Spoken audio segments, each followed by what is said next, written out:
Доброго дня всем. Меня зовут Максуд Ибрагимов, председатель Организации возрождения Таджикистана. Как многие из вас знают, на мою жизнь произошло покушение 26 ноября 2014 года за мои политические убеждения. Значит, сегодня я вам покажу следы от покушения на мою жизнь. Было 6 ножевых ударов в области сердца, значит,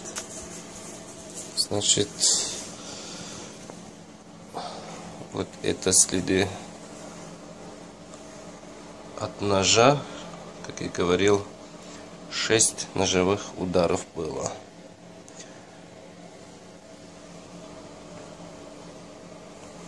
Вот следы остались, несмотря уже прошло почти 35 дней. Вот тут еще одна маленькая была, оно зажило, как видите, а вот большие еще следы есть. Вам это все видно.